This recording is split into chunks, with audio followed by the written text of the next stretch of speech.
तो स्वागत है दोस्तों आपका आज के हमारे एक और नए पॉडकास्ट में। मेरा नाम है चिन्मय। और मेरा नाम है आकाश। तो आज का जो पॉडकास्ट का एपिसोड होने वाला है वो काफी ज्यादा इंटरेस्टिंग होने वाला है, जो कि पूरा रियलिटी से और रो ट्रुथ से भरपूर होने वाला है। ये एक कहानी है एक इंसान की जिसका नाम है अंशुल। वो स्पेशली एबल्ड है, बट वो हमसे ज्यादा फिट भी है और एज वेल एज वो एक पैरा एथलीट भी है और नेशनल एथलीट भी है, और एक माउंटेनियर भी है पैराग्लाइडर भी है और ट्रैकर भी है। तो और स्टार्ट करते हैं आज का नया पॉडकास्ट अंशुल भाई के साथ। Thank you, Chinmay and Akash, for inviting me for this podcast. And hi, I'm Anshul Bansal. I'm a para athlete, national medalist in shot put, and a para mountaineer, and a paraglider pilot, amputee paraglider pilot, and I do a lot of stuff. I'm in extreme sports. Yeah. So 7 years back, एक road accident में मेरा पैर cut गया था। उसके बाद से ही मैंने ये सब शुरू किया। मैंने पहले स्पोर्ट्स खेलना शुरू किया एंड स्पोर्ट्स के साथ में फिर थोड़े टाइम बाद मैंने अपने माउंटेनियरिंग भी शुरू किया। उसके बाद में फिर मैंने पैराग्लाइडिंग अभी रिसेंटली 2 years बैक ही शुरू किया है। एंड जिन भी सिचुएशंस में गया वो सब इसलिए कर पाया हूँ क्योंकि कहीं ना कहीं वो मेरा पैशन था। एंड मेरे पास लोग बहुत अच्छे थे जिन लोगों ने मेरे को हर वक्त सपोर्ट किया, जिनकी वजह से मैं खड़ा हो पाया हूँ, वापस चल पाया हूँ। वो मेरे दोस्त हैं एंड मेरी फैमिली है। तो थैंक यू अंशुल, आप जयपुर से हमारे लिए दिल्ली आए, अपने इतने इंपॉर्टेंट टाइम में से हमारे लिए टाइम निकाला। तो फर्स्ट क्वेश्चन हमारा ये रहेगा कि आपके साथ जब ये इंसिडेंट हुआ तो आपने इन सब चीजों को मैनेज कैसे किया? मेरा जो रोड एक्सीडेंट हुआ था, मैं तब 20.5 साल का ही था। एंड कोप अप कैसे किया? कोप अप होता है आपके पास में लोग कैसे हैं। जो भी मेरे साथ में हुआ वो हो चुका था, ठीक है। एंड मैं इतना ही बोलूंगा कि जो चीज इरिवर्सिबल होती है, जिस चीज को आप वापस सही नहीं कर सकते, उसको आपको एक्सेप्ट करना पड़ता है। मेरे को ये चीज पता थी कि अगर मैं टूटूंगा तो मेरे पेरेंट्स टूटेंगे, मेरे दोस्त टूटेंगे। तो जब हम बोलते हैं कि सपोर्ट है तो सपोर्ट आपको भी कहीं ना तो कहीं देना पड़ता है, ठीक है, क्योंकि हम सब क्या है, इमोशनली ड्रिवन होते हैं, राइट। मेरे को भी ये दुख था कि यार अब तो पैर चला गया, राइट। बट मैं इस चीज से क्लियर था कि आ नहीं सकता ना। जब आ नहीं सकता तो अभी आगे पे काम करते कि क्या हो सकता है। जब मेरे को डॉक्टर ने बताया कि तेरा पैर कटने वाला है तो मैं इतना क्लियर था कि क्या हमने सारी कोशिश कर ली। मैंने अपनी मदर से भी यही बोला क्या हमने सारी कोशिश की। तो मैं बोला अब जब कोशिश कर ही ली है तो अब खड़ा तो होना ही है ना। आप ये नहीं हो सकता कि यार लाइफ टाइम बेड पे रहूंगा मैं, नहीं। मैं बोला काटना है, काटते हैं, ठीक है। मेरा फिर एम्पुटेशन हुआ। अब मेरे को ये पता था कि मैं रोऊंगा, घर वाले रोएंगे, मेरे दोस्त रोएंगे, वो टूटेंगे, राइट। तो मेरा सिंपल सा माइंड में था कि अभी खड़ा होना ज्यादा इंपॉर्टेंट है, ठीक है। पेरेंट्स के लिए यही इंपॉर्टेंट होगा कि मैं कैसे वापस बैकअप करूंगा खुद को। तो जब मेरा पैर कटा था, कटने से पहले मैंने मेरे पेरेंट्स से ऐसे बात किया, मम्मी से बात किया, मेरे पापा से बात किया। मतलब मेरे पापा थोड़े से दिल के नाजुक हैं तो वो नहीं देख पा रहे थे, तो वो तो मेरे से मिले भी नहीं थे बेचारे ना। बट मैंने मम्मी को बोला कि यार मम्मी पैर तो कट रहा है, अब ये आपके ऊपर डिपेंड करेगा कि आप लोग मेरे को एज अ डिसेबल देखते हो या अभी भी एज अ नॉर्मल देखोगे। उन्होंने बोला कैसे?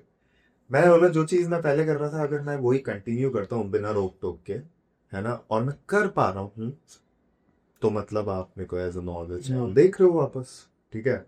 एंड इसी वजह से वो एक कम बैक हो पाया, आप कम बैक बोल सकते हो।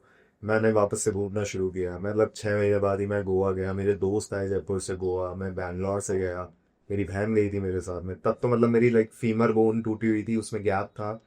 मैं फिर भी गया, नहीं सकता कि नहीं जाना है करके। एंड लोग अच्छे थे अगे कि मैं बहुत ब्लेस्ड हूँ इस चीज़ के अंदर कि दोस्त कमाए हैं मैंने और इतने अच्छे बनाए हैं ना कि मैं ये बोल सकता हूँ मैं कहीं पे भी फंसा हूँगा ना, किसी भी वक्त पे मैं इतना बोलूँगा कि भाई जरूरत है आ जाओ, आ जाएंगे वो कभी मना नहीं करेंगे। नहीं तो ये चीज़ का इम्पैक्ट था। एंड दूसरा एक ये था कि मैं तो इस चीज़ पे ही चलता हूँ भाई कि ना मैं थोड़ा सा प्रैक्टिकल होके चल रहा था कि जब पैर जा ही चुका है ना, तो आगे निकलना है। अब आगे पे काम करने का मैंने सोचना भी शुरू कर दिया। बट रियलिटी ये भी है कि मैं हर रात को रोना भी आता था कि यार बड़ा चैलेंजेस तो ये चैलेंज क्या बोलूंगा इस चीज के अंदर, ये बोलूंगा कि यार रोना इसलिए आता था कि यार मैं फौज में नहीं जा सकता ना। मैं आज भी ये बोलता हूँ कि मैं वो सारी चीजें कर रहा हूँ जो मैं करना चाहता था, चाहे वो घूमना हो, चाहे पहाड़ चढ़ना हो, चाहे वो एक्सट्रीम स्पोर्ट्स हो, कुछ भी हो, सिर्फ एक चीज ही जीनी है वैसे कि सिर्फ मैं डिफेंस में भी जा सकता, बस मैं सब कुछ वही कर रहा हूँ। तो वो डिपेंड करता है अपने ऊपर ना कि कैसे रहना है आपको। अपना एक्सीडेंट का सिनेरियो बता सकते हो एक बार, आप क्या हुआ था इससे, मतलब तो एक्सीडेंट ऐसा था कि मैंने उसी दिन सोचा कि यार फाइनल ईयर्स आ रहे हैं, पढ़ाई कर लेते हैं, एसएसबी की तैयारी करनी है फिर, है ना, तो नंबर तो लाने ही है। तो मैंने उसी दिन सोचा, मतलब मैंने अक्टूबर में ज्वाइन कर रखी थी कोचिंग, बट मैंने 30 जनवरी को ही सोचा कि आज से मैं कोचिंग जाऊंगा। एक बस ने मेरे को टक्कर मारी, मेरा एक्सीडेंट हुआ, मेरा लाइक L4 L5 में फ्रैक्चर हुआ बैक में, मेरी ये फिंगर टूट गई थी कम्प्लीटली, रिस्ट टूटा, मतलब मेरा पूरा राइट साइड डैमेज हुआ, है ना, मेरा फीमर टूट गया था। मैं बहुत चिल्ला रहा था, मैंने हेलमेट पहन ही रखा था, है ना, तो मैं काफी चिल्लाया कि पेन में इंसान चिल्ला सकता है, राइट। लोग मेरे को देख रहे हैं, मैं बस बोल रहा हूँ अरे तुम कॉल करो, लोग एक दूसरे के ऊपर डाल रहे हैं भाई एम्बुलेंस को कॉल करो कोई। बट मेरे साथ ऐसा था कि यार मैं बहुत ज्यादा ना रिलायबल नहीं रहता इन चीजों पे ना तो एक बंदा रुका मेरे पास में, उसका शायद आई थिंक अमन झाकड़ था कि मोहित झाकड़ था, मेरे को याद नहीं है, but he was in 3rd year and JECRC का था वो बंदा। मेरे को नाम भी बस इसलिए याद है क्योंकि वही एक बंदा था जिसने बोला आप अपने पापा का नंबर दो, क्योंकि मेरा लाइक इसी जो मेरा पैर टूटा उसी में ही मेरा फोन था, तो फोन भी क्रश हो चुका था। मैंने उसको बोला भाई प्लीज हेलमेट उतरवाओ, उसने उतरवाया हेलमेट, मैं ऐसे बस पड़ा हुआ एंड मैंने इतना सा बोला भाई मेरे फादर को कॉल करो। फादर को कॉल किया, विद 10 मिनट्स ही मेरे फादर आ गए थे, फादर एंड मदर। फिर मेरे को हॉस्पिटल लेके गए, वहाँ पे चेक किया, नर्व्स जा चुके थे, है ना, एंड इस वजह से मेरा एम्पुटेशन हुआ। लाइक मेरे फादर एंड मदर ही मेरे को लेके गए हॉस्पिटल बाकी जनता खड़ी होती है, जनता फुल ऑन, मतलब जब तक आपके फादर नहीं आए कैमरा के लिए होती जनता। हाँ मतलब कैमरा तो नहीं बोलूंगा मैं, क्योंकि यार उस समय इतना इंस्टाग्राम वगैरह शायद नहीं था, बट हाँ 2018 की बात है क्योंकि ये एंड इतनी सुबह जनरली नहीं उठते लोग, ठीक है, 7:30 बजे जयपुर में ही जयपुर में, और जनवरी था तो ठंड थी, तो लोग जनरली नहीं निकलते थे। जैसे कि लोग बाग कहते हैं कि टाइम के साथ सब कुछ ठीक हो जाता है, बट जो ट्रॉमा आपने फेस करा है वो तो कोई बदल नहीं सकता है। ट्रॉमा क्या होता है, मतलब ट्रॉमा तो हर किसी की लाइफ में है ना, किसी ना तो किसी चीज का। पर वो डिफिकल्ट फेस रहा होगा आपके लिए। चीजों को ना मतलब इतना वो प्रायोरिटाइज नहीं करता, ठीक है, मेरा ये मानना है हर किसी की लाइफ में कुछ ना तो कुछ ट्रॉमा हुआ होता है, चाहे मेरी लाइफ में वो एक्सीडेंट के रूप में हो, आपके साथ में भी कुछ ना तो कुछ ऐसा हुआ होगा जो दिमाग में रह गया होगा कि नहीं यार मैं ये चीज पढ़े हो तो सुधारूंगा, राइट। या किसी के साथ में भी, सबके साथ में एक ट्रॉमा हुआ होता है, बात ये होता है कि आप उसको हैंडल कैसे करते हो, है ना, मतलब आप हर वक्त नहीं रो सकते कि यार मेरे साथ तो ये हो गया, मतलब वो इमोशनल गेम खेलना ना बहुत बेकार चीज है, ठीक है। सिंपैथी वगैरह क्यों चाहिए यार, मैं आज के टाइम पे बोल रहा हूँ कि यार मैं सब कुछ कर पा रहा हूँ, तो मैं किस बात की सिंपैथी लूँ। और किसी को अगर लगता है कि यार नहीं यार इसके साथ बुरा हो गया, तो मैं इतना सा बोलता हूँ यार वो तुम्हारे इमेजिनेशन में नहीं है, तुम्हारी सोच वहां तक नहीं जा पाती, इसलिए तुम्हारे को ऐसा लगता है कि यार ये तो बहुत कुछ कर रहा है। बट मेरा ये मानना है कि हर इंसान किसी भी सिचुएशन से निकल सकता है, पर उसको पता होना चाहिए ना कि यार कैसे निकलना है। ऐसा नहीं होता कि यार अब ये हो गया मैं तो इसको लेके चलता ही रहूं, इसी को लेके बैठा रहूंगा कि अब तो मैं काम करने लायक। मोस्ट ऑफ द पीपल जिंदगी बस काट रहे हैं, तो जिंदगी जीने पे फोकस करो, तुम्हारे को क्या चाहिए तुम उस पर फोकस करो, उस पर काम करो, सिंपल सी बात है।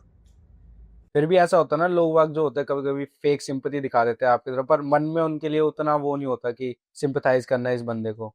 यार देखो पता है क्या होता है ना, ताली बजाने वाले तो बहुत सारे होते हैं, तो मैं मेडल्स लेकर आया, मैंने पहाड़ चढ़ा, बहुत सारे ताली बजा। अप्रिशिएट सब करेंगे, but back of the mind में तो सब ये सोचेंगे यार ये क्या कर रहा बैक ऑफ द माइंड पता है क्या लगता है कि यार है, ये कैसे कर पा रहा है। नहीं ये कैसे कर नहीं पा रहा है, कि क्यों करूं मैं इसकी मदद, मेरा क्या बेनिफिट है। Everyone goes for the benefits, कोई भी किसी भी चीज के लिए आ रहा है तो वो कहीं ना तो कहीं ये सोच रहा है कि इससे मेरा क्या। मैं बहुत गया हूँ, मैंने बहुत जगह गया कि यार अब जब ये हो ही रहा है तो मैं फंडिंग्स के लिए गया, कहीं कुछ नहीं होता मतलब इतना इतना तक सुना है मैंने कि यार तुम तो जयपुर के पहाड़ चढ़ लो, मतलब कई बार ऐसा भी हुआ है कि मैं बात कर रहा हूँ 8000 मीटर की एंड मेरे को मंत्री जी बोल रहे हैं कि यार वेट अभी इस बारे में बात करेंगे आगे ठीक है। तो अंशुल ये बताओ कि जब आप पूरा रिकवर हो गए थे उसके बाद आपके फ्रेंड्स एंड फैमिली का रिएक्शन कैसा था, मतलब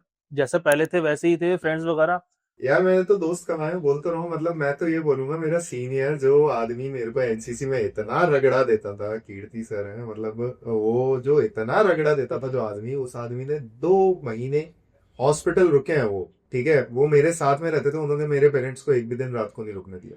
उन्होंने बोला कि अंकल आंटी, मतलब मेरा दोस्त डिप्रेशन में आ गया था। एक एक बेचारे का तो जॉब्स के लिए इंटरव्यूज चल रहे थे, उसमें बोला ऐस तैस करा गई जॉब, पहले भाई को खड़ा करना है। तो मैंने तो वो लोग कमाए हैं यार, है ना। तो जो दोस्तों का तो ऐसा था कि यार उन लोगों ने मेरे को कभी भी कम नहीं समझा। मतलब मेरे दोस्त तो कई बार ऐसी चीज बोल देते हैं, यार तू नहीं करेगा तो कौन करेगा।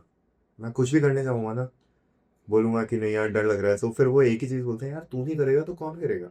रिएक्शन उनका ऐसा था कि डॉक्टर ने बोला इसको चलाना है, मैं नहीं चलता था। मैं, मेरे साथ ऐसा है कि मैं वो आदमी हूँ, शायद मैं मैराथन के लिए प्रैक्टिस ही करूँ, मैं पूरी मैराथन करके आऊंगा, करके आऊंगा मैं। मेरे को पता है शायद मैं अगले 5 दिन चल भी नहीं पाऊंगा, बट मैं कर लूंगा। ये मेरे को कॉन्फिडेंस है। दोस्त मेरे को ना ऐसे ले लेके जाते थे घुमाने, छोड़ के आ जाते थे, बोले नहीं तू चलेगा, क्यों नहीं चलेगा, डॉक्टर ने बोला चलना है, तू उसी से रिकवर करेगा, सो करेगा। उनमें कोई चेंज नहीं है। मतलब वो भूल जाते हैं कई बार तो कि यार मैं डिसेबल हूँ। मतलब वो कई बार ऐसी बातें कर देते हैं ना, भाई अपन ये करते हैं, मैं बोलता हूँ अरे भाई मेरे बारे में तो सोच लो। हाँ ये खराब हो जाएगा भाई। मतलब वो लिटरली भूल जाते हैं कई बार ना कि भाई अपन ये कर देते हैं, फिर बोलते हैं कि यार तू करता था। मैं बोला भाई वो सिचुएशंस देख के करना पड़ता है, कुछ भी कर रहे हो तो आप मेरे को पहले जज करना पड़ता है कि यार कहीं मेरा पैर तो नहीं गीला हो जाएगा, कहीं ये टूट तो नहीं जाएगा, कहीं मेरे खुद के पैर में घाव तो नहीं हो जाएगा। तो ये चीजें देख के, बट मेरे दोस्तों को, मेरे पेरेंट्स को कहीं पे भी किसी को भी ये नहीं लगा आज तक, जो मेरे को जानता है ना, जो आपको अच्छे से जानता है। जो मेरे को जानता है ना, उनमें से किसी को ये नहीं लगता कि मैं डिसेबल हूँ, क्योंकि वो खुद ही भूल जाते हैं। तो आपने अपने एथलीट की जर्नी कब स्टार्ट की थी as a para athlete? So as a para athlete मैं बताता हूँ, मेरा 2018 में एक्सीडेंट हुआ। मेरे दिसंबर में जाके हड्डी जुड़ी है, L4 L5 का फ्रैक्चर था। तब तक तो मैं मतलब ऐसे ही था। 2019 में मैंने सोचा थोड़ा फिटनेस करना शुरू करता हूँ, थोड़ा बहुत जिम जाना शुरू किया मैंने, है ना। और नहीं मन करता था क्योंकि मेरा घुटना ही नहीं मुड़ता था, ठीक है। फिर मैंने फर्स्ट टाइम ना कोरोना से पहले फेब के अंदर ना मैंने पैरा स्टेट गेम्स से प्रैक्टिस किया, है ना। मैं गया एंड जोधपुर में था। हाँ, मैंने वहाँ पे एक सिल्वर लिया शॉर्ट पुट में, एक ब्रोंज लिया पावर लिफ्टिंग में, जैवलिन में एंड डिस्कस में, इन 3 में उसका एक सिल्वर। हाँ मतलब बहुत सही सा ऐसा है यार। जब बचपन से खेलने का शौक था, पिताजी ने खेलने नहीं दिया इतना, तो अब तो दूसरा टाइम मौका मिला है मेरे को, खेल लूं मैं। तो इसलिए मैं खेल में थोड़ा सा ऐसा रहता हूँ कि यार हर स्पोर्ट्स खेलो। और आपको मैं एक रियलिटी बताऊं ना, तो अगर आप देखोगे ना, जो एक फौजी होता है ना, जो एक डिफेंस का बंदा होगा ना, वो हर स्पोर्ट्स खेलता है।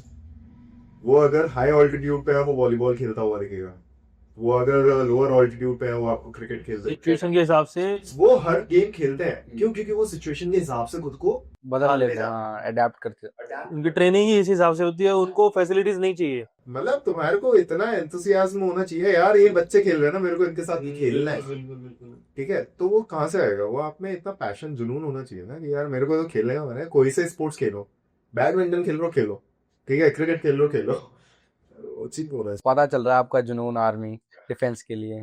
मतलब वो तो ठीक है जो भी है। तो इंडिया में पैरा एथलीट्स के लिए फंडिंग्स का क्या रियलिटी है और लोगों का क्या माइंडसेट है पैरा एथलीट्स को लेके? यार मतलब मैं अगर ऐसे रियलिटी की बात करूँ ना, तो इंडिया हमारा एक ऐसा देश है जहाँ पे आपको पहले ना प्रूव करना पड़ता है कि आप में दम है, उसके बाद में फंडिंग्स होती है। उसके बाद में भी ना जरूरी नहीं है फंडिंग्स हो, सिर्फ आपको ही मिले। हाँ मतलब नहीं मिलता, मैं रियलिटी बोल रहा हूँ। तुम नेशनल एथलीट, मैं आज के टाइम पे नेशनल एथलीट मेडलिस्ट हूँ, मेरे पास नहीं है स्पॉन्सरशिप्स, नहीं होता। इंडिया के अंदर ऐसा है, पैरालंपिक में अरे यार मैं पैरालंपिक ही पहुंच जाऊंगा, अगर मैं मेडल ही लिया है तो मेरे पास आ गए 2-2.5 करोड़, 3 करोड़ आ गए, ठीक है। मैं क्यों दिमाग लाऊंगा? फिर क्या करना है मेरे को स्पॉन्सरशिप का? अब ये बताओ। आज नेशनल एथलीट बनने में भी मैं साफ बोलता हूँ कि इतना आपको ट्रेनिंग करना पड़ता है, आपके इतने एक्सपेंडिचर्स होते हैं, जिम जाते हो, ठीक है, एक ढंग के जिम की फीस होती है 25,000 a year, ठीक है। डाइट की बात करूं, एक एथलीट वाली डाइट लोगे ना अगर आप, तो प्रोटीन के डब्बे खाने पड़ते हैं, रिक्वायरमेंट होती है प्रोटीन, मतलब सप्लीमेंट नहीं है, एक बेसिक न्यूट्रिशन मान लो आप उसको ना। आप नॉर्मल खाने से पूरा नहीं कर पा रहे, इसलिए आप पाउडर ले रहे हो, राइट। 7,500 रुपए का 2 किलो का डब्बा आता है, जो मैं ये बोलता हूँ 1 महीने में खत्म हो जाता है, 2 से मतलब 5 LBS का। ठीक है, नॉन वेज खा रहे हो आप ट्रेनिंग ग्राउंड, पेट्रोल ही लगता ही है ग्राउंड में जा रहे हो ट्रेनिंग करने, इक्विपमेंट्स के भी पैसे लगते हैं। आपका इन जनरल एक ढंग से कोई तैयारी कर रहा है ना विदाउट फंडिंग्स भी, तो भी उसके 30 से 40,000 रुपीज पर मंथ एक्सपेंडिचर है।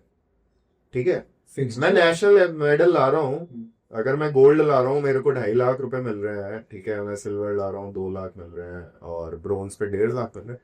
क्या उसकी वैल्यू है? नहीं, एक्चुअल में देखा जाए तो वैल्यू नहीं है। ठीक है, तो फंडिंग्स का ऐसा है कि you need to prove yourself, और तुम्हारे को उस लेवल पे करना पड़ेगा प्रूव कि तुम ऑटोमेटिकली तब तक तुम्हारे को शायद जरूरत ही ना पड़े, है ना, तुम इतने सेल्फ सफिशिएंट हो जाओगे। ये चीज है रियलिटी। तो अंशुल भाई, हम ये जानना चाहेंगे कि जो नॉर्मल एथलीट होते हैं और पैरा एथलीट होते हैं, दोनों में क्या डिफरेंस फील होता है, एज वेल सपोर्ट के हिसाब से भी देखें और ओवरऑल जो सिस्टम इंफ्रास्ट्रक्चर होता है। इंफ्रास्ट्रक्चर इंडिया में बहुत अच्छा नहीं है। वो दो क्या अच्छा है यार, सिर्फ स्पोर्ट्स की बात क्या कर रहे हो तुम, नौकरी की बात कर लो। चलो आप, मैं इतना सा बताता हूँ कि मैं तो फिर भी एक यूनिलैटरल, मतलब एक ही टांग नहीं है, मैं तो उन लोगों को भी जानता हूँ जिनके दोनों पैर नहीं है, किसी के हाथ नहीं है। आप मेट्रो में ट्रैवल कर सकते हो, पर क्या एक व्हील चेयर वाला इजीली ट्रैवल कर सकता है? नहीं कर सकता यार, उसके एक्सपेंसेस ज्यादा है, उसको कैब करनी पड़ेगी, उसके लिए ड्राइवर करना पड़ेगा, राइट। तो कहीं पे भी कुछ भी इक्वलाइज तो नहीं हो सकता, पहली बात। ठीक है, मतलब उस चीज के लिए चाहिए होता है इंफ्रास्ट्रक्चर, इंफ्रास्ट्रक्चर इंडिया का नहीं है। दूसरी बात, अगर मैं बात करूं सपोर्ट का, ऐसा है यार कि मतलब मेरे को इतना आइडिया नहीं है to be honest. In your case, आपके मेरे केस में तो मैं तो इतना जानता हूँ यार, पैरा एथलीट्स को ना थोड़ा सा ऐसे देखा जाता है कि हाँ ठीक है कर भी पाएगा। कर पाएगा क्या, वो खेल रहा है तो खेल ही रहा है। पर मैं खुद भी कई बार ऐसे हो जाता हूँ कि यार जो स्पोर्ट्स जैसे होता है वो वैसे होना चाहिए। नो डाउट ये बहुत गलत चीज बोल रहा हूँ मैं, बीइंग एन एम्प्यूटी खुद, बट मेरा माइंडसेट ऐसे चलता है थोड़ा कि मैं खुद भी सिटिंग में खेलता था, पर मैं उसको गेम नहीं मानता। मेरे लिए यह है कि यार शायद टाइम पास करवा रहे हैं कि आप ऐसे हर चीज को मॉडिफाई नहीं कर सकते। मेरा ये मानना है, अगर शॉर्ट पुट लाइक सर्कल में से ही थ्रो होना चाहिए तो वैसे होना चाहिए, आपको बैठ के करवा रहे। ठीक है, जैवलिन रन अप लेके करना पड़ेगा तो आपको भाग के करना चाहिए। तो मतलब उस वो तो पैरा ओलंपिक्स वगैरह तो मैं थोड़ा सा इसलिए ऐसे देखता हूँ क्योंकि ना हर चीज में कस्टमाइजेशन है। मैं आज के टाइम पे एक्सट्रीम स्पोर्ट्स में सिर्फ इसलिए हूँ क्योंकि माउंटेनियरिंग में कोई कस्टमाइजेशन नहीं है, तुम्हारे को वही अपना बस्ता लेके ही चलना पड़ेगा ना, तुम्हारे को अपना बैग कैरी करना है, इक्विपमेंट्स कैरी करना है, तुम्हारे को अपने तुम्हारी टांग नहीं है तो तुम्हारे को नकली टांग से चलना है, राइट। उसमें कुछ भी मॉडिफिकेशन नहीं है, राइट। स्पोर्ट्स के अंदर क्या है, मॉडिफिकेशन है। दूसरी बात, स्पोर्ट्स इंडिया के अंदर पता है क्या होता है ना, कि जैसे किसी की डिसेबिलिटी बचपन से या फिर हो गई है तो ये सोचता है यार स्पोर्ट्स में ही चला जाता हूँ मैं, बट स्पोर्ट्स भी इतना आसान नहीं होता। ठीक है, दूसरी बात, हम क्या शॉर्टकट्स ढूंढते हैं बहुत सारे ना, कि यार बस नेशनल मेडल, सरकारी नौकरी। टू बी ऑनेस्ट कहीं ना तो कहीं मैंने भी ऐसे ही सोचा था, बट आज के टाइम पे मैं देखता हूँ तो शायद मेरे को अब जरूरत ही नहीं है। खुद से आप इतना स्टैंड हो चुके हो कि जब जरूरत है, जब आपको वो चीज ही नहीं मिल रही तो मैं उसके लाइक, मेरे को अब अगर सपोज आज 5 रुपए की जरूरत है और मेरे पास 5 रुपए नहीं है ना, अब तुम मेरे को 10 दिन बाद बोलो कि यार अंशुल ये ले 50 रुपए, यार उसकी डजंट मैटर। 50 रुपए जब मेरे को चाहिए था वो तब होनी चाहिए। हाँ, तब नहीं था तो एग्जैक्टली। तो आपके ट्रेनिंग वगैरह के सेशन कैसे होते थे पैरा एथलीट के? यार पैरा एथलीट के मतलब मैं इतना सेल्फ सफिशिएंट रह गया कि मैं खुद ही ट्रेनिंग करता था बिना किसी कोच को वगैरह के? हाँ, मतलब वहाँ पे ना बड़े भैया लोग सीनियर एथलीट्स होते हैं ना, मैं उन्हीं लोगों से सीखा हूँ, उन्हीं लोगों को देख देख के थ्रो किया है, एंड मैं तभी जाके नेशनल में भी मेडल ले आया। तो जो ट्रेनिंग देते थे आपको वो भी पैरा एथलीट्स थे? नहीं नहीं, वो एबल वाले कर रहे हैं, मैं उनको देख देख के कर रहा हूँ। ठीक है, तो हमारे यहाँ पे कास्टिज्म बहुत ज्यादा है। मैं आज साफ ये चीज बोलूंगा कि इंडिया के अंदर कास्टिज्म बहुत ज्यादा है। मैं एक बढ़िया फैमिली से हूँ। मतलब लोग एक्सपेक्ट नहीं करते कि यार क्या करेगा, मतलब मेरे को तो इनिशियली यही बोला था कि यार क्यों खेल रहा है, तेरे पास तो होगा। लाइक कि यार मैं पागल हो गया, इतना बड़ा शरीर लेके घूम रहा हूँ मैं, और मेरे को पता है जब मैं बना सकता हूँ कोई चीज कर सकता हूँ, इसलिए तो हूँ मैं यहाँ पे। तो उनका माइंडसेट थोड़ा सा हमारे यहाँ पे ना एरो माइंडसेट है, हमारे यहाँ पे इन बहुत ज्यादा स्पेसिफिक चलते हैं कि यार अच्छा ये बढ़िया है, ये नहीं कर सकता, है ना। मेरे को तो ये तक बोला गया था, अरे यार राज जिंजर और मीना या ये वाले लोग ही मेहनत कर सकते हैं। आई वाज लाइक कि कर सकते हैं, ठीक है, अच्छी बात है, बट अगर कोई और भी कर सकता है तो तुम्हारे को उसको ये नहीं बोलना चाहिए कि यार तुम कर ही नहीं सकते ना। एक कास्ट थोड़ी ना उसको डिफाइन कर सकती है। कास्ट कभी भी डिफाइन नहीं कर सकती आज। मतलब मैं तो कई चीजों में बोल सकता हूँ कि हाँ मैं कर सकता हूँ, तो करके दिखाओ। डिजायर होगी तो कैपेबल होगा, अगर तभी कर पाएगा ना वो। उसमें जब होगा वो तब कर पाएगा। नहीं तो क्या है, 4-5 साल खेलो छोड़ दो, नहीं आ रहे मेडल। मैं तो इतने लोगों को जानता हूँ 7-8 साल से भी खेल रहे हैं नेशनल तक, कि नेशनल ही खेल लें, मेडल नहीं है नेशनल ही खेल लें, उनका यही सोच है ना। तो क्या मतलब है, अब उनकी कास्ट देखने बैठूंगा क्या मैं कि यार अच्छा नहीं तू इस कास्ट का है तो इस कास्ट, ऐसा कुछ नहीं होता है यार। आप जितनी मेहनत करोगे, आपको पता है कि आप क्या कर रहे हो, आप कितने कैपेबल हो, तभी ला पाओगे ना। सिंपल सा है। अंशुल भाई, अभी आपने बैक ऑफ द कैमरा बताया था कि आप पैराग्लाइडिंग के लिए जाओगे हिमाचल में, एंड आप माउंटेनियरिंग भी करते हो, काफी पहाड़ भी आपने चढ़े हैं, ठीक है। तो एज अ पैरा एथलीट आपको क्या चीजें फेस करते हो परमिशंस के बिहाफ पे? कॉमर्शियल्स के बिहाफ पे बात करूँ, मतलब एक नॉर्मल जो इंसान होता है उसको नहीं सोचना पड़ता कि मुझे परमिशंस मिलेंगी या नहीं मिलेंगी, ठीक है। तो आपके केस में कैसा रहा? तो हम पहले माउंटेनियरिंग की बात कर लेते हैं, है ना। तो मैंने 2017 में अप्लाई किया था माउंटेनियरिंग कोर्स के लिए, है ना। उससे पहले मैं ट्रैकिंग कर रहा था। मेरा कोर्स था अक्टूबर 2018 में, बट मेरा जनवरी में एक्सीडेंट हो गया था, तो मैंने बोला कि यार मेरा एक्सीडेंट मुझ पे सर, एंड मैं आप लोगों को 2019 में कोर्स के लिए आऊँगा। जैसे उनको पता चला कि मैं डिसेबल हो चुका हूँ, उन्होंने स्ट्रेट फॉरवर्डली मेरे को मेरा पैसे ही रिफंड कर दिया। हुआ क्या कि मेरे पास मेरा चेक का रिफंड आ गया, मतलब मेरा चेक ही आ गया वापस ना, कि बोले यार हम डिसेबल्स को एंटरटेन नहीं करते।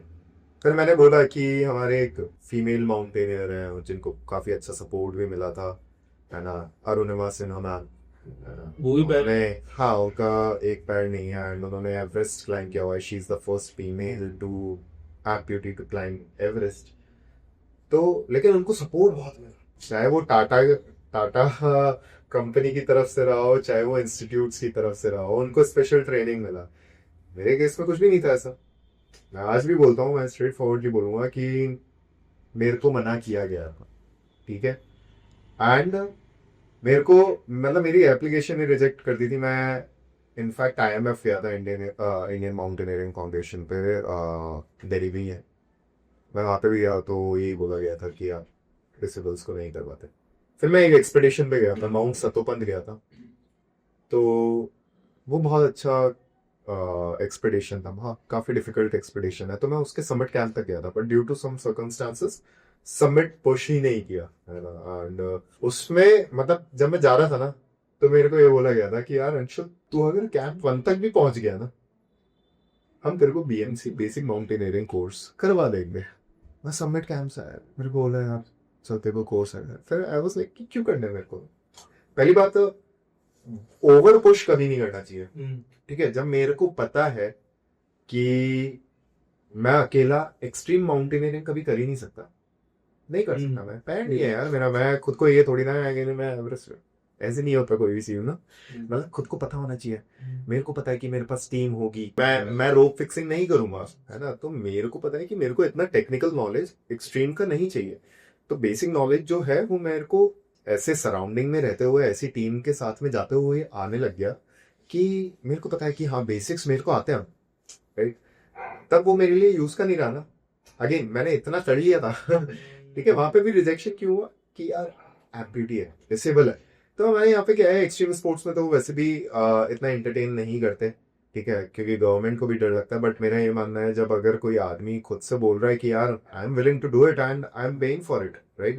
मैं रिस्क ले रहा हूँ अपना। मैं अपने दम पे रिस्क ले रहा हूँ ना यार, मैं पे कर रहा हूँ उस चीज के लिए। क्या कैजुअलिटी वैसे नहीं होती। मैं कैजुअलिटी DKD2 पे 2022 में अक्टूबर में एवलांच आया था। उसमें एक बहुत बड़ी क्लाइंबर है एवरेस्ट रच के, कंसवाल नाम, बहुत अच्छी क्लाइंबर थी। मतलब उनका इंटरनेशनली नाम था। मतलब मैं जब मनासलू गया था तो पाकिस्तानी क्लाइंबर है सरबाज खान, तो वो भी बोल रहे थे यार तुम्हारी एक तुम्हारे इंडिया से एक लड़की है यार, वो क्या क्लाइंब करती है। But she died in an avalanche. मतलब उस समय करीबन आई थिंक 25 और 28 लोगों की डेथ हो गई थी वो एन एवलांच ऑन बीकेडी। अब क्या इसकी रिस्पॉन्सिबिलिटी आईएमएफ ले रहा है, गवर्नमेंट ले रहा है? कोई नहीं ले रहा ना। रिस्पॉन्सिबिलिटी क्या है? वो नेचुरल चीज है ना, एवलांच किसी ने बनाया थोड़ी ना, कैजुअलिटी हो गई। चाहे डिसेबल्ड हो चाहे एबल्ड हो, सारे एबल हो उसमें तुम थोड़ी ना वो पॉलिटिक्स। एवलांच देख के थोड़ी आया कि भाई ये डिसेबल्ड यार ये डिसेबल आज मैं नहीं आऊंगा। नहीं यार बेचारा ऑलरेडी बहुत सह चुका है तो मतलब गवर्नमेंट को थोड़ा सा समझना चाहिए। अब वहीं पे मैं पैराग्लाइडिंग की बात करूं तो यार मैं पैराग्लाइडिंग के लिए भी जब गया था ना, मैंने पहले बोला कि यार प्लीज मेरे को ऐसे ही करवा दो। ठीक है, मैं रिस्क लेने के लिए रेडी, साफ होना कर दिया, आई पेड फॉर इट। उसमें भी ये था कि यार बोले कि तू आ जा। सबसे अच्छी चीज वहां पे कोई फेडरेशन ऐसा है नहीं, तो उसको कोई जब रेगुलेट नहीं कर रहा, तो वहां के लोगों ने मेरे को बोला कि यार अंशुल तू आ, अगर तू कर सके मैं तेरे को पक्का उड़ाऊंगा। उन्होंने मेरे को फ्लैग करवाया, उन्होंने वो ट्रस्ट से शो किया ना, वो बिलीव किया। अगर नहीं करते तो शायद मैं फ्लाई नहीं कर पाता। कितने जंप कर चुके आप अभी तक एज अ जंप नहीं होता, पैराग्लाइडिंग? पैराग्लाइडिंग होता है, जंप होता है स्काई डाइविंग है ना। हाँ, तो मैंने अप्रोक्सीमेटली 30 प्लस फ्लाइट्स किए है ना। मैंने अभी रिसेंटली जाके ग्लाइडर खरीद पाया हूँ मैं, क्योंकि अगेन फंडिंग्स कहाँ होती है? नहीं होती भाई। अब मैं एक्सट्रीम स्पोर्ट्स हूँ, everything is very much costly, चाहे वो पैराग्लाइडिंग हो चाहे वो माउंटेनियरिंग हो। तो ग्लाइडर की कितना कोस्ट चार्ज रहता है? नया ग्लाइडर कॉस्ट करता है, विंग अप्रोक्सीमेटली कॉस्ट करेगा 3 लाख के आसपास, हार्डेस्ट कॉस्ट करेगा 1 लाख के आसपास, रिजर्व कॉस्ट करेगा 50,000 के आसपास।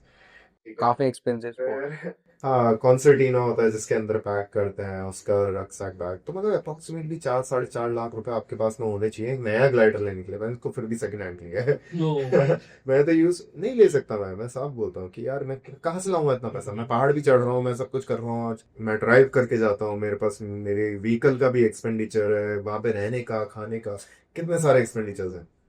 आपका तो डबल ही हो जाता होगा। मेरे से टीम लेके जाते हो आप शायद? मैं कोई टीम नहीं लेके जाता, मतलब मैं, हाँ मैं सोलो फ्लाई करता हूँ, मैं खुद से ही फ्लाई करता हूँ है ना। मैं टेंडम नहीं करवाता हूँ। लकीली मेरे पास अगेन बहुत अच्छे लोग हैं, मेरी किस्मत बहुत अच्छी है इस चीज़ के अंदर। लोग बड़े प्यारे मिलते हैं, इतने प्यारे लोग, इतने घातक लोग हैं मेरे साथ में, क्या बताऊँ। एक बंदा है IITN है, वो छोड़ के वहाँ पे नौकरी वोकरी छोड़ के वहाँ पे पैराग्लाइडिंग करता है। He is a mountaineer, he is a skier, he does everything.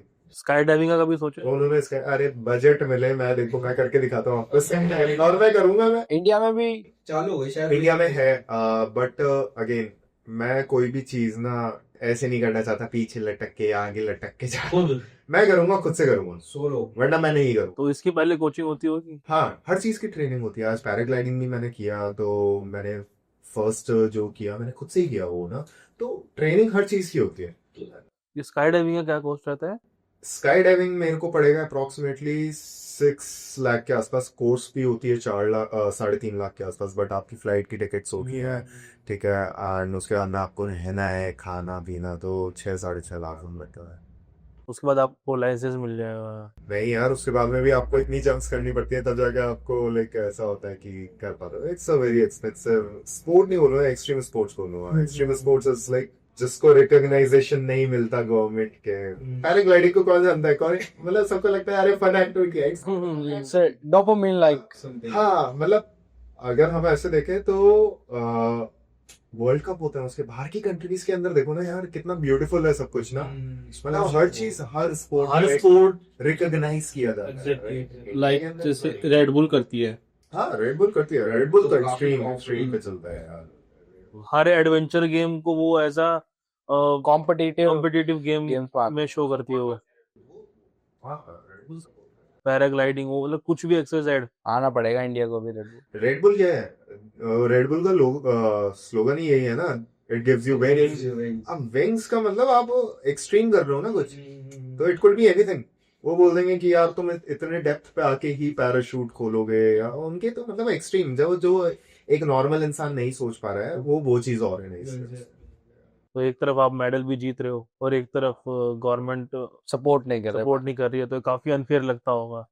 Unfair तो मैं इतना दिमाग नहीं लगाता। मैं मनासलू जा रहा था, एंड मनासलू वर्ल्ड का 8th माउंटेन है, एंड अगर मैं वो सक्सेसफुली क्लाइंब कर लेता तो I would have become India's first male amputee para mountaineer to climb that. Climb 8000 metre.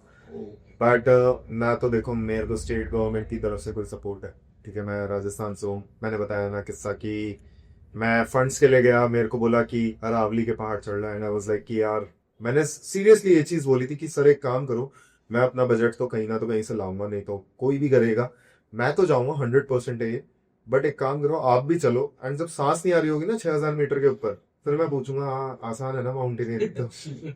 लोगों को इतना आसान लगता है, लोगों को लगता है कि इतना पहाड़ चढ़ लिए बस। इट्स नॉट फैसिनेटिंग, मतलब इट इज फैसिनेटिंग, बट आप उसके स्ट्रगल्स तो समझो कि कैसे पहुंचा जाता है।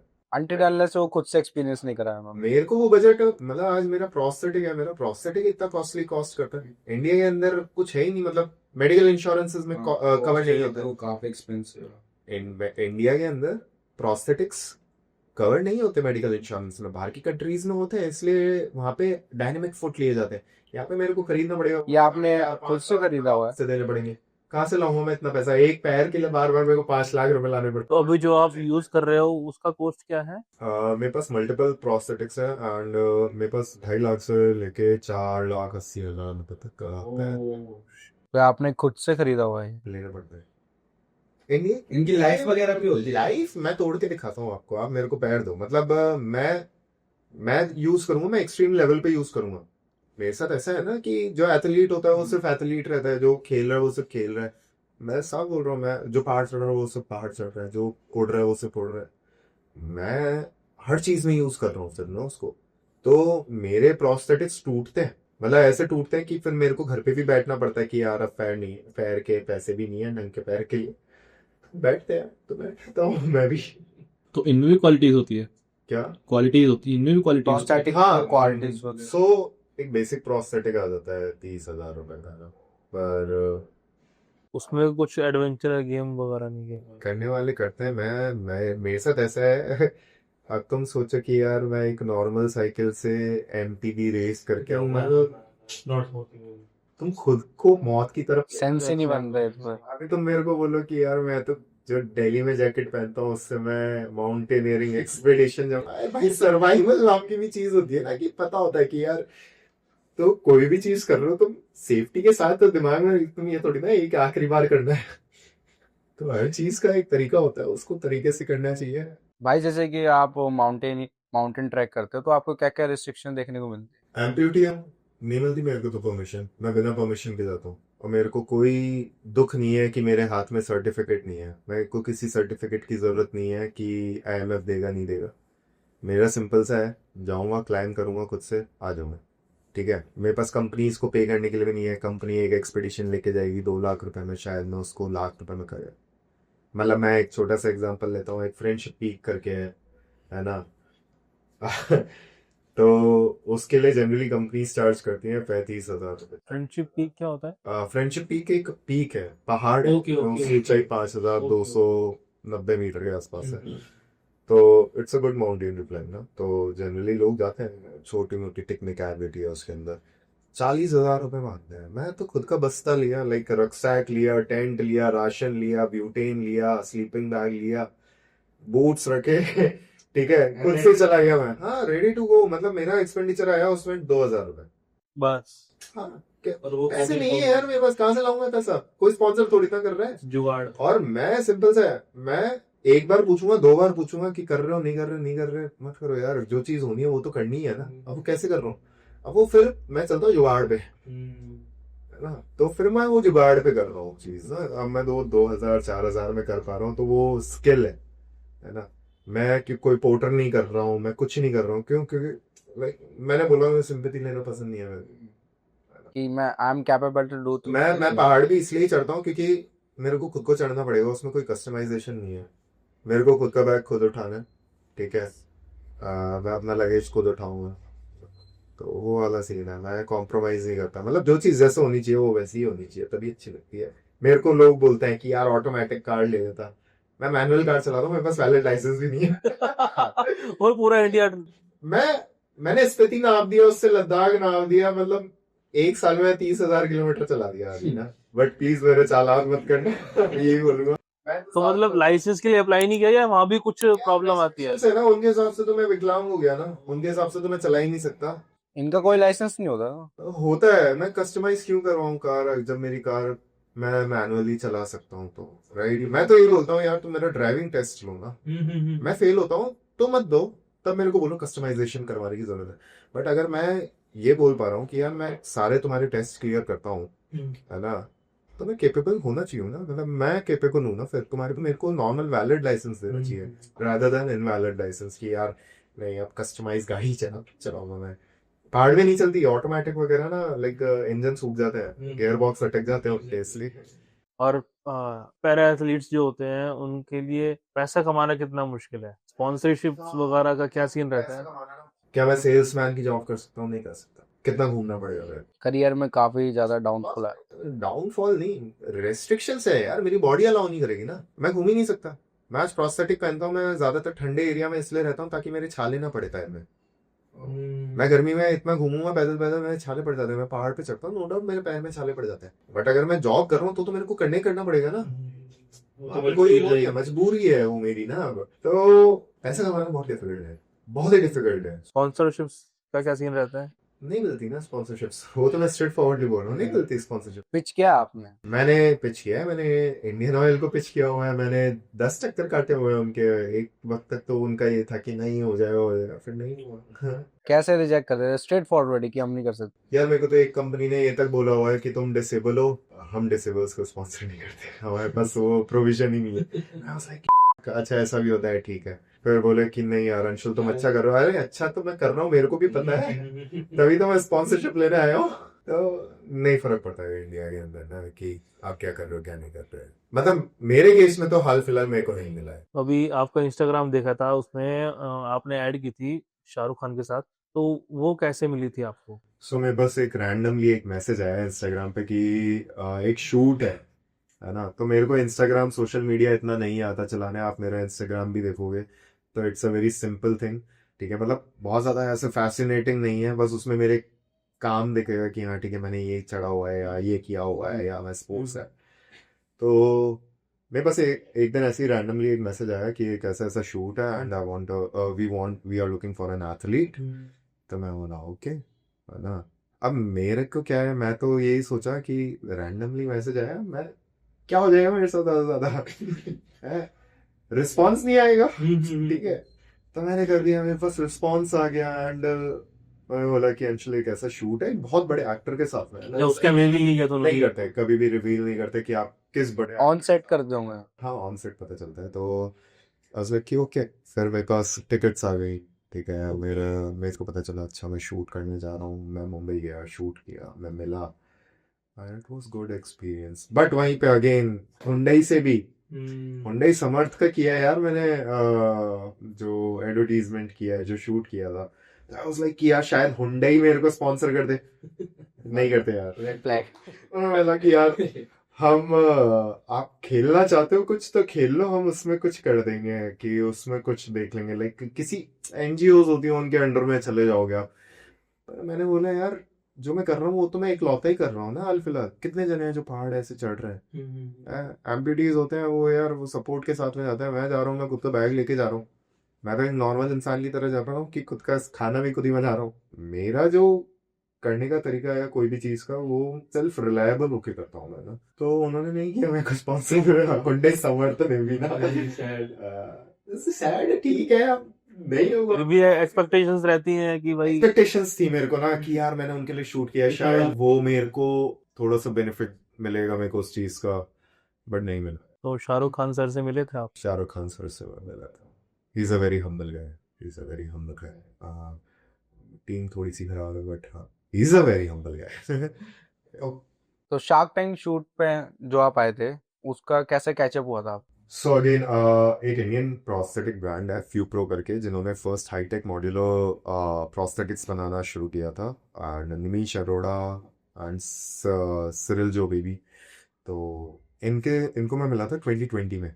मैं यूनम पीक चले गया हुआ था, मैं वो करके आया। उन्होंने रैंडमली एक ग्रुप था उस पे से फोटो वोटो देख के मेरे को कांटेक्ट किया कि ऐसे ऐसे शूट है 2020 सितंबर अक्टूबर या तो उन्होंने बोला कि शूट करोगे, तो मेरे लिए तो नया था ना, मैं बोला यहाँ करूँगा। तो वो फर्स्ट शूट था आपके लिए? फर्स्ट शूट था वो मेरा ना, तो मैं बोला क्यों नहीं करूँगा।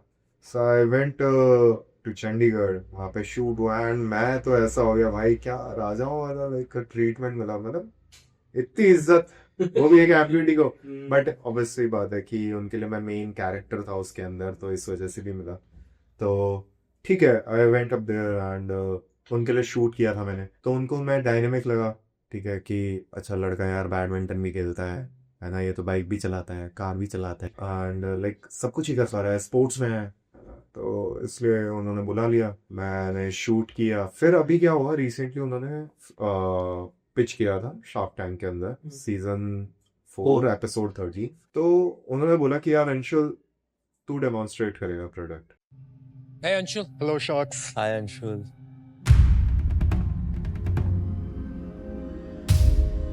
Amazing.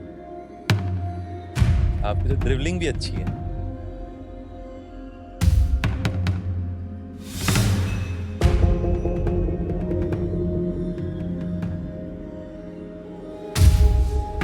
No, it was an opportunity again. It was a good opportunity for me again. And मैंने बोला कि ठीक है मेरे लिए, like मैं उनको भी नहीं छोड़ सकता बिकॉज लाइक उन्होंने तो फर्स्ट शूट तो उन्होंने ही दिया था ना मेरे को। तो आई रिस्पेक्ट दैट एंड मैं गया वहाँ पे, मैंने शूट किया and we did got the deal. मतलब फ्यू प्रो टीम को वो मिला, क्या बोलते हैं, शार्क्स ने फंड किया। बिहाइंड द सीन्स क्या रहता है शार्क टैंक में? यार बिहाइंड द सीन्स ना, आपको स्क्रिप्ट आप अपना पिच देते हो, फिर उसमें बहुत सारी कटिंग। ये सब स्क्रिप्टेड रहता है ये?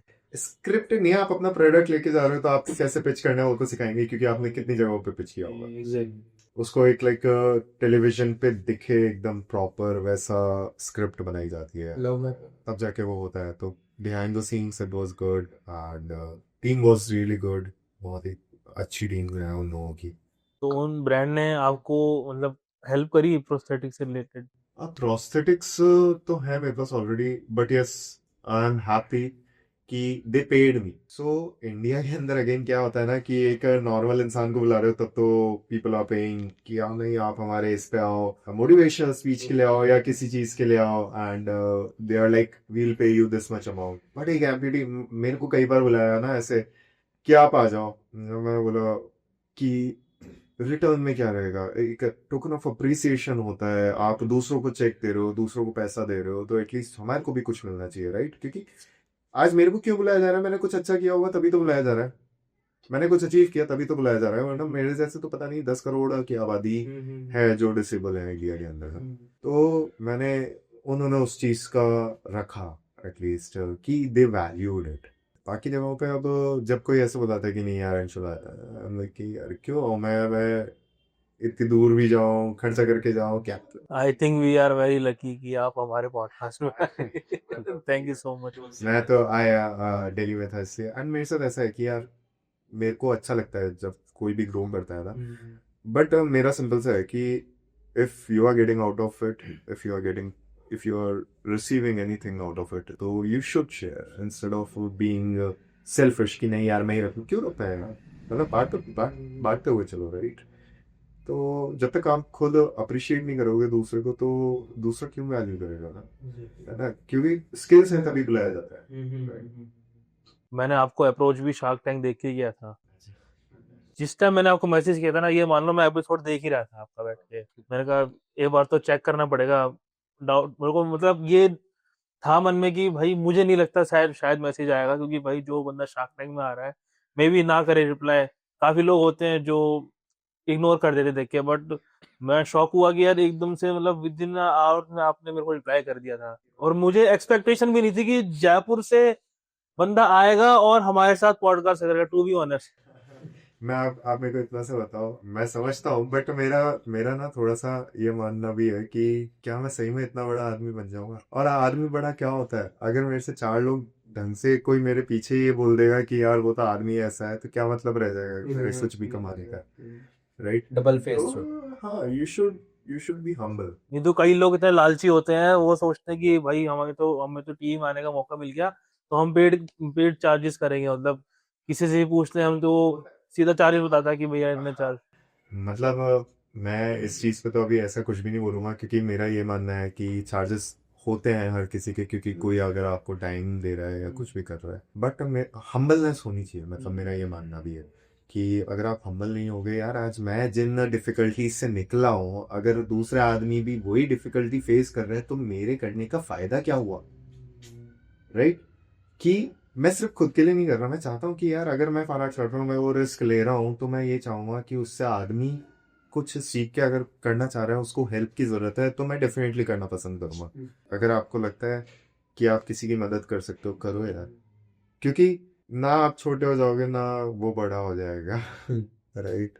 आज मैं अगर किसी की मदद कर पाऊंगा तो क्या मैं भगवान थोड़ी ना, भगवान कोई नहीं बन सकता, कोई नहीं बन सकता। है ना? बट ये हो सकता है कि आप आपसे 4 घंटे बात ही करेंगे, राइट? आपकी रिस्पेक्ट करेंगे, ठीक है? क्योंकि ऐसे कितने सारे लोग हैं जो जिनके पास ना पैसा है, फेम है, but people are not struggling, नहीं, people are not respecting them, है ना? खानी तो वही रोटी ही है ना। अगर आप वो कमा सकते हो तो बाकी तो क्या है। हाँ मतलब, बट ठीक है, एक वो लाइफस्टाइल भी होता है कि देखो लाइफस्टाइल आपको ओवर टाइम मेंटेन करना पड़ता है ना? तो वो चीज़ के लिए मैं मना नहीं करूंगा, बट ये है कि हम्बलनेस होनी चाहिए यार, कि आप कितने क्या अचीव कर लोगे। वो सुपर शाहरुख खान सर का ही नाम ले लेते हैं, चलो ठीक है, वो एक्टर है, राइट? आज अगर जनता उनको प्यार नहीं करती तो क्या वो इतने बड़े थे? नहीं कौन लेगा? And that guy is a humble guy, right? आज महेंद्र सिंह धोनी है, उन्होंने तो फिर भी रिटर्न में लाइक मैं तो ये बोलूंगा ट्रॉफी दिया। तो अंशुल भाई, thank you so much once again. And माहौल थोड़ा सीरियस हो चुका है, इसको पूरा